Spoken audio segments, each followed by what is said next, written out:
When you hear this melody, what comes to mind? Maybe your wedding or a friend's wedding. You're smiling, your heart is racing, everything feels full. And you might call that feeling happiness. Now imagine, years later, after everything has changed.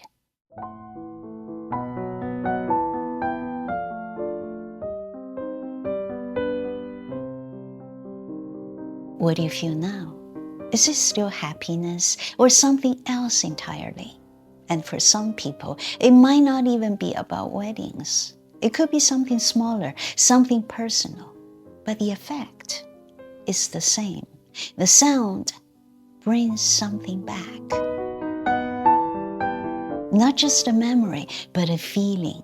And sometimes that feeling shows up in your body as tension or something like butterflies. So, why does this happen?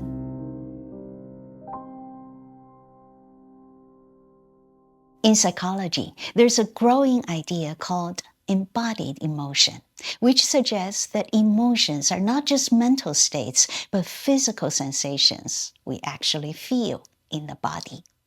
Some researchers call this feeling locations because emotional experiences tend to show up in specific areas, like the chest, the throat, and sometimes the stomach.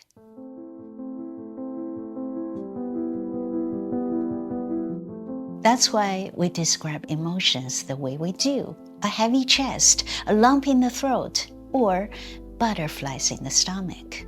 These are not just metaphors, they're real bodily signals that your brain is constantly monitoring. We use the phrase gut feeling to describe what feels like a sixth sense. Some people even describe the gut as a second brain. In a way, it is true, because the gut does have a rich network of nerves that communicates continuously with your brain.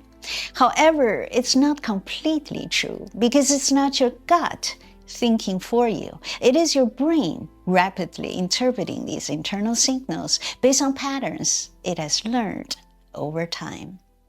Scientists call this the gut-brain connection, and this process, called interoception, is your brain making sense of what's happening inside your body. So, when you hear that wedding march,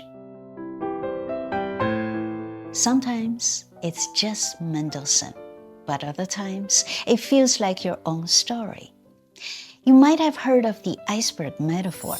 What we can see on the surface, our thoughts and our emotions in the moment, is just a small part of the whole. But underneath, there's a much larger layer. Memories, past experiences, and associations we're not always aware of. And those hidden layers don't just stay in the background. They quietly shape how we feel, turning a simple Mendelssohn piece into something deeply personal.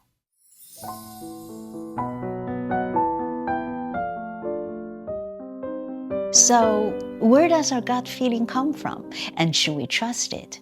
Maybe the real question is not, should I trust this feeling? But, where is this feeling coming from?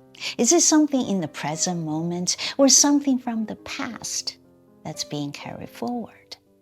Because once you begin to notice that, a gut feeling is no longer just a reaction. It becomes something you can understand and maybe even reshape.